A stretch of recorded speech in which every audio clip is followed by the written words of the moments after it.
que vous attendez ces 3 jours? Qu'est-ce que vous souhaitez?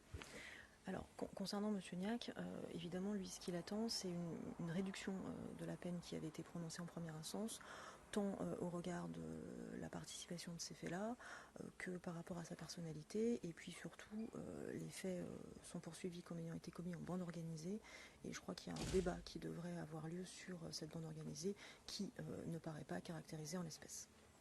Votre client, ce que vous dites justement, n'a vraiment pas été, par rapport à ce qui a été dit, impliqué totalement dans ce braquage. Alors, mon client reconnaît sa participation à ces faits, mais des faits qui n'ont été commis absolument sans une organisation particulière, en tout cas telle que demandée par le Code au niveau des éléments caractéristiques de la bande organisée, qui ne sont pas présents dans le cadre de cette procédure.